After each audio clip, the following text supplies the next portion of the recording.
26వ అధ్యాయం.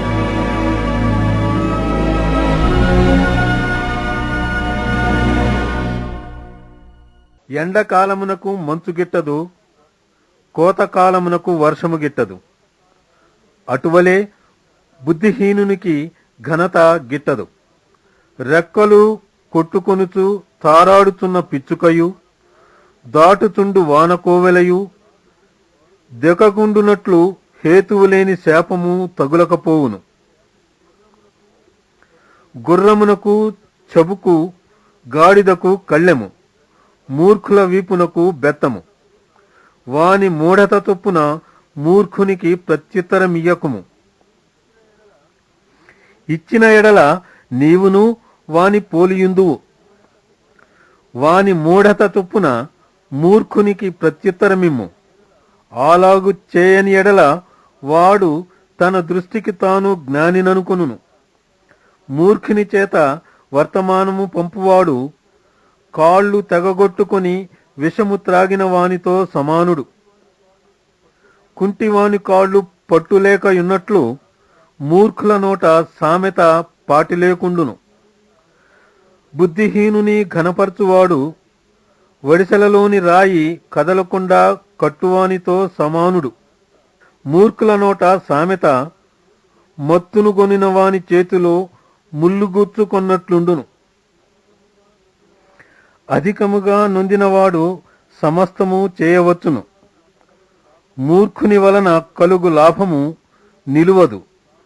కూలికి వానిని పిలిచినవాడును చెడిపోవును. తన మూఢతను మరలా కనుపరుచు మూర్ఖుడు కక్కిన దానికి తిరుగు కుక్కతో సమానుడు. తన దృష్టికి జ్ఞానిననుకొను వానిని చూచితివా? వానిని గుణపరుచుట కంటే మూర్ఖుని గుణపరుచుట సులువు. సోమరి దారిలో సింహమున్నదనును, వీధిలో సింహమున్నదనును, ఉతక మీద తలుపు తిరుగును, తన పడక మీద సోమరి తిరుగును. సోమరి పాత్రలో తన చెయ్యి ముంచును, నోటి యొద్దకు దాని తిరిగి ఎత్తుట కష్టమనుకొనును. హేతువులు చూపగల 7 కంటే సోమరి తన దృష్టికి తానే జ్ఞానిననుకొనును. తనకు పట్టని జగడమును బట్టి రేగువాడు దాటిపోవుతున్న కుక్క చెవులు పట్టుకుని వానితో సమానుడు.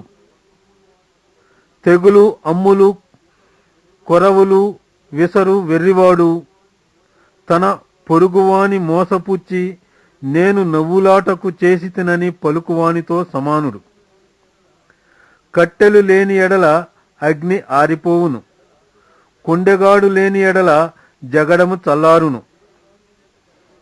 వేడి బూడిదకు బొగ్గులు, అగ్నికి కట్టెలు, కలహములు పుట్టించుటకు కలహప్రియుడు. కొండెగాని మాటలు రుచిగల పదార్థముల వంటివి, అవి లోకడుపులోనికి దిగిపోవును. చెడు హృదయమును ప్రేమగల మాటలాడు పెదవులను కలిగియుండుట మంటి పెంకు మీది వెండి పూతతో సమానము. పగవాడు పెదవులతో మాయలు చేసి అంతరంగములో కపటము దాచుకొనును. వాడు దయగా మాటలాడినప్పుడు వాని మాట నమ్మకము. వాని హృదయములో 7 హేయ విషయములు కలవు. వాడు తన ద్వేషమును కపట వేషము చేత దాచుకొనును. సమాజములో వాని చెడితనము బయలుపరచబడును. గుంటను త్రవ్వువాడే దానిలో పడును. రాతిని పొర్లించువాని మీదికి అది తిరిగి వచ్చును. అబద్ధములాడువాడు తాను నలుగొగొట్టిన వారిని ద్వేషించును. ఇచ్చకపు మాటలాడు నోరు నష్టము కలుగజేయును.